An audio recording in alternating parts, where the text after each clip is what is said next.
بسم اللہ الرحمن الرحیم لبیک لبیک لبیک یا رسول اللہ صلی اللہ علیہ وسلم۔ محمد شفیق امینی، قائم مقام امیر تحریک لبیک یا رسول اللہ، پاکستان مخاطب ہوں۔ انتہائی افسوس کے ساتھ کہنا پڑ رہا ہے کہ آج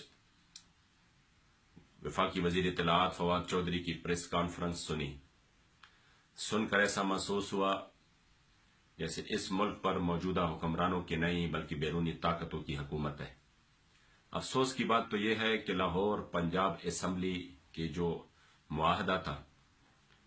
اس کے بعد ہماری مذاکراتی ٹیم مسلسل حکومتی اراکین کے ساتھ اور حساس اداروں کے ساتھ اور وفاقی وزیر جناب علامہ ڈاکٹر محمد نور الحق قادری صاحب اور جو ہمارے وزیر ہے وزیر داخلہ جناب شہریار آفریدی کے ساتھ اداروں کے ساتھ رابطے میں تھے مسلسل، اور ہمیں آخر وقت تک یہ تسلیاں دی گئیں کہ ہم معاہدے کے پابند ہیں اور معاہدے پر من و ان عمل کریں گے۔ جبکہ آج کی پریس کانفرنس میں نہ معاہدے کا ذکر، نہ اس کی پابندی کا ذکر، بلکہ فواد چودھری کی باتوں سے تو ایسا لگ رہا تھا جیسے ان کے ہاتھ دنیا کی کوئی بڑے دہشت گرد لوگ جو ہے نا وہ آ گئے ہوں۔ جو نقطہ اعتراض اٹھایا گیا تو اس میں یہ تھا کہ لوگوں کی املاک کو نقصان پہنچانا اور سڑکوں پہ احتجاج کرانا، یہ بنیاد بنایا گیا۔ تو میں پوچھنا یہ تھا کہ اگر لوگوں کی املاک کو نقصان پہنچانا غداری ہے، لوگوں کے املاک کو نقصان پہنچانا اور احتجاج کرانا دہشت گردی ہے، تو پوچھنا یہ تھا کہ فواد چودھری صاحب جس نے پی ٹی وی پر حملہ کیا، جس نے پارلیمنٹ پر حملہ کیا، جس نے سول نافرمانی پر اس قوم کو ابھارا، جس نے بجلی کے بل جلائے اور جس نے پولیس والوں پر تشدد کیا، جس نے خود اپنے زبان سے کہا کہ میں پولیس والوں کو پانسی دوں گا، اور جس نے روڈوں کو بند کیا، پوری ملک کو بند کر دیا، جلاؤ گراؤ کیا، 126 دن دارالحکومت پر قابض رہے اور اس ملک کو بے تحاشا نقصان پہنچایا، کیا میں پوچھ سکتا ہوں کہ وہ دہشت گرد، وہ تخریب کار، وہ باغی کہاں پہ ہیں؟ کہیں ایسا تو نہیں ہے کہ وہ اس ملک پہ حکومت ہی کر رہے ہیں؟ جبکہ تاریخ گواہ ہے کہ 22 دن فیض آباد دھرنا، جس میں الحمدللہ ہم حضور کی عزت و ناموس کے لیے نکلے تھے، مگر کوئی دہشت گردی نہیں ہوئی، کوئی جلاؤ گراؤ کا حکم نہیں ہوا۔ جو بھی ہوا تھا ابھی تک حکومت کے پاس کوئی ثبوت نہیں ہے کہ وہ تحریک نے کیا تھا، بلکہ ہمارے پاس ثبوت ہے کہ وہ باہر سے کچھ لوگوں نے تحریک کو بدنام کرنے کے لیے جس طرح اب کی بار ہوا ہے اسی وقت بھی ہوا تھا۔ پھر بھی ستم تو یہ ہے، ظلم تو یہ ہے کہ ہمارے اوپر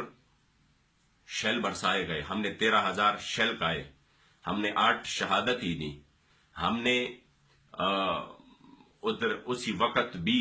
جب ہمارے اوپر یہ ظلم ہو رہا تھا، حضور امیر المجاہدین کی وہ ویڈیوز اب بھی اس پر گواہ ہے کہ اسی وقت بھی وہ اعلان کر رہے تھے، باوجود اس کے ہمارے اوپر ظلم ہو رہا تھا، مگر پھر بھی اسی وقت بھی حضور امیر المجاہدین اعلان کر رہے تھے